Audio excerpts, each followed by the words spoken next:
আজি May 16 de Nagaland State Cabinet pra meeting ekta law pichire Enpo aru taikan logode thagya bodies kange ahia ULB election de part lobi ko gina mati ase.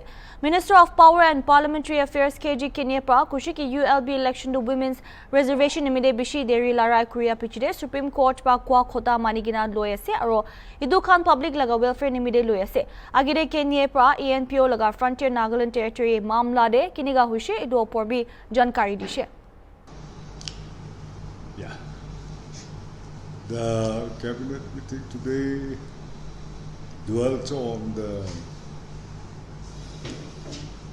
our Enpo issue, on their movement to achieve the FMT and what has followed since then. So, a review of what the sequences of events have taken place since last year. We had dwelt on those. And with the latest statement made by the Enpo on the issue, the government has to make certain clarifications. Firstly, we would request that no quarters has any misunderstanding or have misconceptions on the entire process. We should understand that no adverse remarks have been made by any individual or organizations ever since the Enpo movement started for a new political entity. And the state government has in fact initiated this by recommending the case to the MHA more than a decade back. So ever since then, things have been working in perfect tandem, and there were no misunderstandings at any point of time.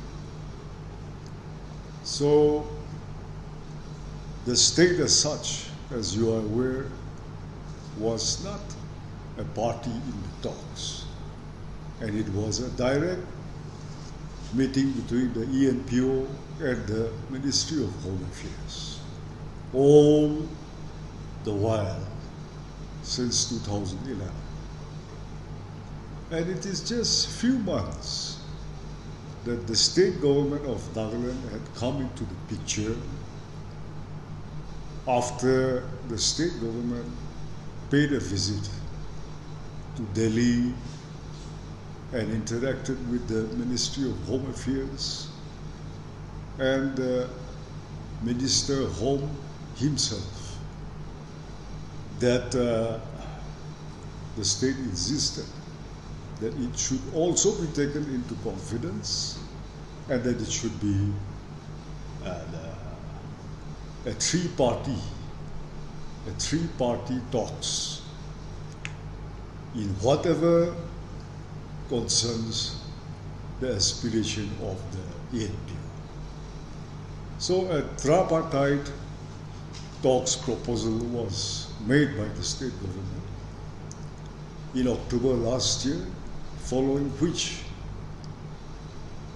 which they reciprocated, and the Ministry of Home Affairs after that have taken our Chief Minister into confidence, and some correspondence have been established since then.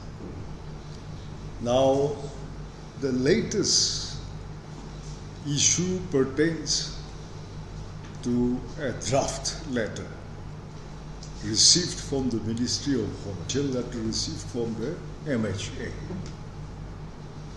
where a draft proposals containing certain points that surrounds the demand made by Enpo to the GOI were the main contents of this draft. So, on receiving this, our Chief Minister had a meeting, a consultative meeting with the legislators from the eastern region, and he has handed over this draft he received from the MHA to their convener called the ENLU, Eastern Nagaland Legislators Union, sometime in the later part of December last year. This draft was supposed to be discussed along with the other members of the ENPO and all relevant organizations representing that region. Now, controversy started at that point. To be specific, the letter came to be questioned of its authenticity, and members of the ENPO did not accept it as an official letter from the MHA, but it came under accusation that this was a manipulated draft from the state's level at the chief minister's level, to be precise. So they refused to acknowledge that this was from the MHA, despite the legislators and new legislators persistently telling them that this is authentic. So unfortunately, matters could not be taken up for discussions at their level, which was very necessary because it pertains to the sharing of powers if tomorrow things unfold as per their aspirations. The power sharing has to be there among their representatives. So the first thing, it deals with the power sharing, then the rest can be discussed further. But since it got stuck from the beginning on the question of its authenticity, I believe no further discussions could take place. And after that, you know, we have had so many other issues at hand which took most of the attention of the government. And for want of more positive response from the ENPO side, the state government have kept this matter still pending to be addressed. But it got stagnant, and that was the reason. So that is one clarification we would like to make. And all the sequences of events from last year, after the matter came to the table of the government, up to today, are portrayed here in this press statement which the government is making today. The copy each will be given to you, where days and dates and months, everything was reflected for your information. That is all.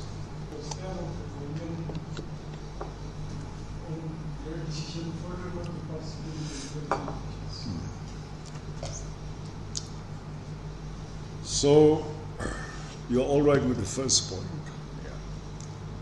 Yeah. ULB.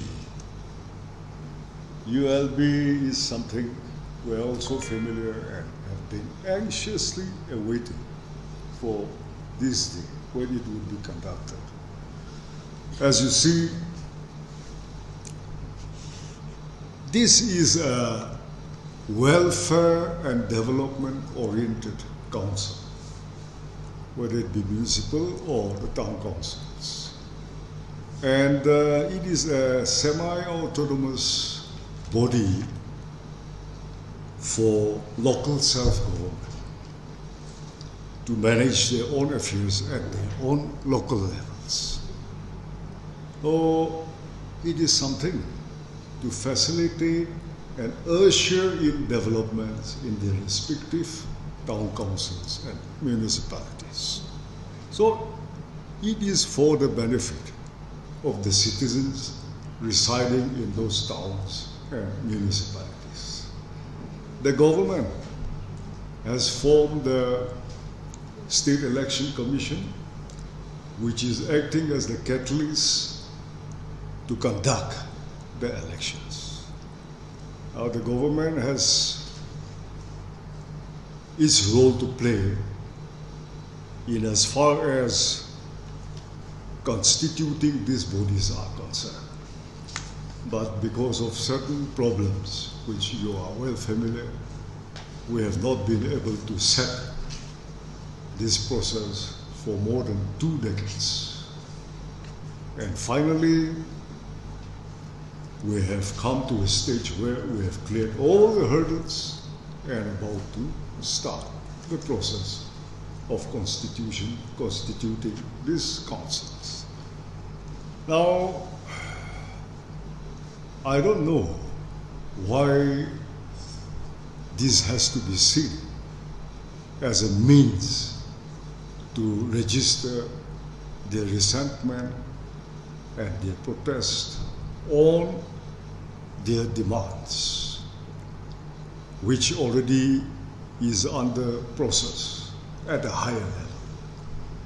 The town council, ULB, urban local bodies election, is to do with the grassroots level developments, and it is for the upliftment of our citizens at that level. So the cabinet today has decided to once again request the Enpo and all other concerned organizations to reconsider their decision, which has been flashed out yesterday and today in their papers, to abstain. But this should be seen differently. And in fact, it would be good, it would be doing justice for every citizen in the nook and corners of this state if they actively participate to bring in more funds through private institutions or from the state or from the center to further develop our urban local stations and urban town councils. So we request that it should not be seen as a means to lodge their protest in this way. Is the government going to have a meeting with them, or is this an Yeah. In the past, government have tried to beat them, but somehow the situation was not very favorable. Unofficially, the government was informed that they would not meet government at that point of time. So through the Eastern Nagaland Legislators Union, ENLU, and through the Eastern Nagaland Gazetted Officers Association and GOA, we have communicated our requests and all that we wanted to make known to them. So we have been in touch through different organizations, but directly we have not met still. So today also we communicate through our foreign state, our media fraternity, that this request is placed to them.